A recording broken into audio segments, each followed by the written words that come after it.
not saying he was right in how he did it, because Imam Muhammad informed us later on that what Farad did, he said, wasn't totally exactly up to par, because the proof in the pudding with Prophet Muhammad. So when he came with the truth and nothing but the truth. And he delivered it as such. He didn't try to tell you that Allah came in a person with somebody and this and that. No. And you have people tell you now that, well, I don't believe in that. I didn't believe in that.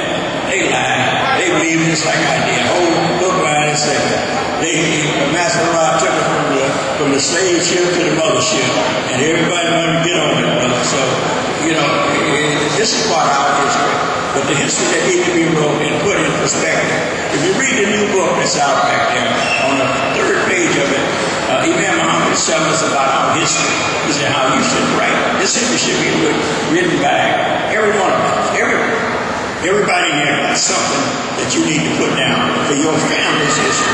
So if you take your family's history and put it down. So for Savior's Day next year, we're going to have, those that want to, we asked before, all the imams from the different masjids, would they make up to lives for the history of their masjid or those pioneer believers?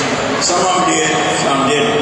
But if the individual, and this is what he meant, you read this new book, Imam Muhammad, he's got 3 things in there that he lists about our history and what he wanted done would never materialize.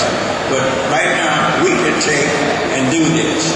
He said he gave us a mission to remake the world and to restore the humanism in the human being. And this is what we're about. But to correct this thing about how they're trying to wipe clear Elijah Muhammad's work that he didn't. The proof's in the pudding.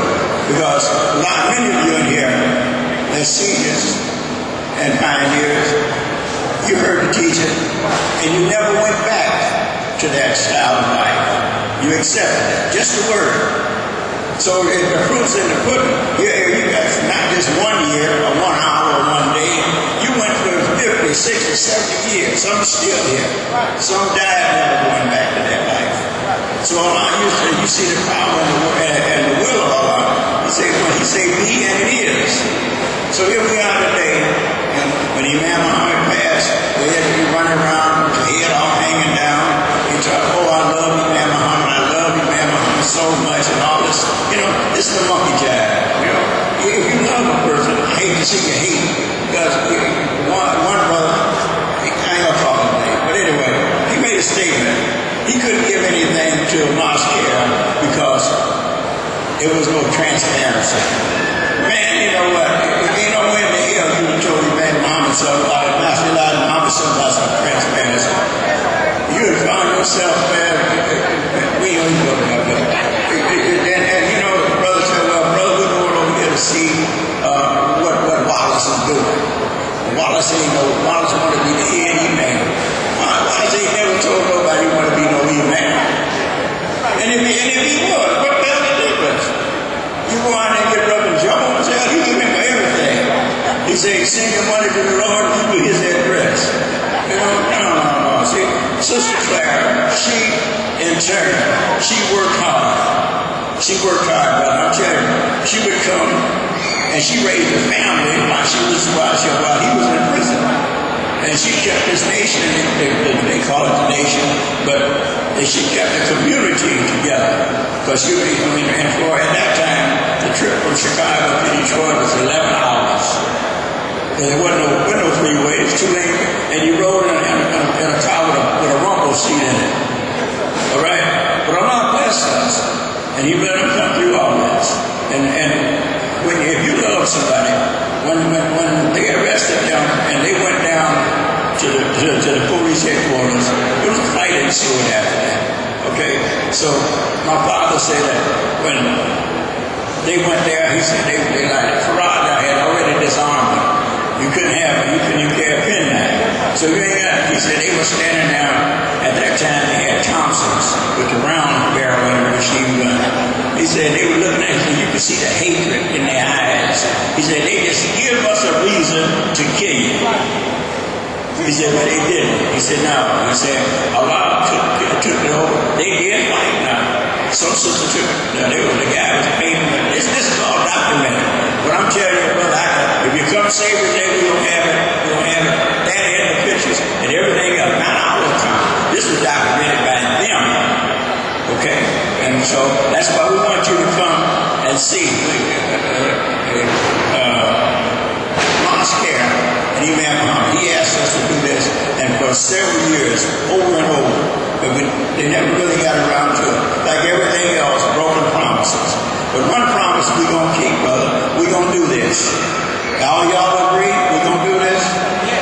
Huh? Your word is your bond. Your bond is life. You give your life when your word fails.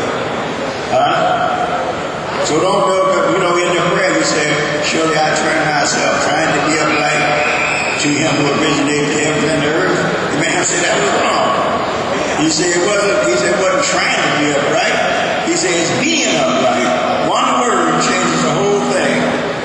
So see, he said, when you look at, when he took all them lessons, and brother, he dissected them. He showed us what was underneath what the rod had. When he said the original man was born in triple darkness.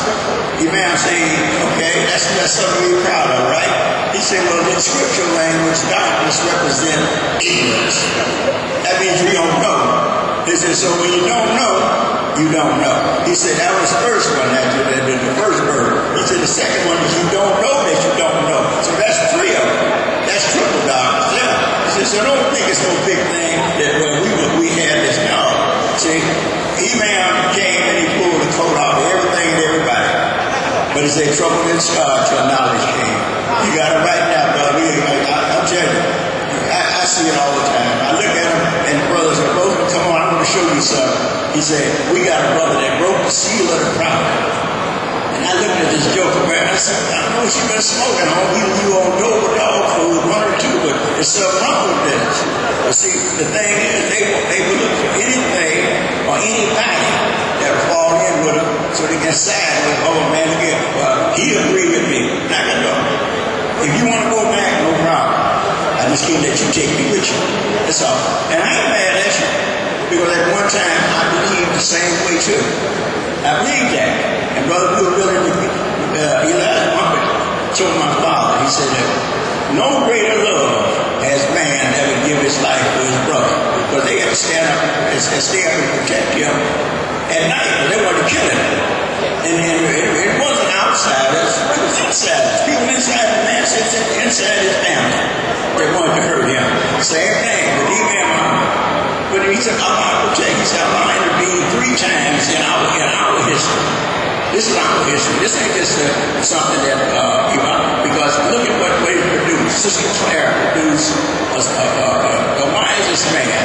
I remember he's not just somebody. It's a wise man because the proof's in the pudding. Right now, we got people coming asking to study Imam Muhammad's tafsir and his school of law. When he passed from us, and they told us you don't need no more head, no leaders, so you want one single figure. He said, why? He said, brother, well, who gonna lead us now? He said, well, who led you in prayer this morning? Huh? He said, brother, I did. Well, who bought your car? I did. But hey, you qualified to do all the rest of it. So, and this is what we have to, as human beings and as Muslims. That's the first thing. As Muslims, see, you're obligated. Not to me, because see what I'm doing, this work I'm doing, this is for my soul. When I make my return, the angels ain't gonna ask me, what did he do? They would say, what did Osman do? But Osman ain't did nothing. Osman ain't got nothing coming. See? And if in heaven we don't eat, he said, if in heaven we don't meet hand in hand, we don't face the heat. That's it. Don't get around it. If you ever check, when you go to leave here, check your bank account. I'm not talking about that checking that change of giving me. I'm talking about that one your soul has. How much have you deposited in that for your soul? It's like respect these pioneers. They gave, and what they gave us, you can't replace it. It's priceless. You know,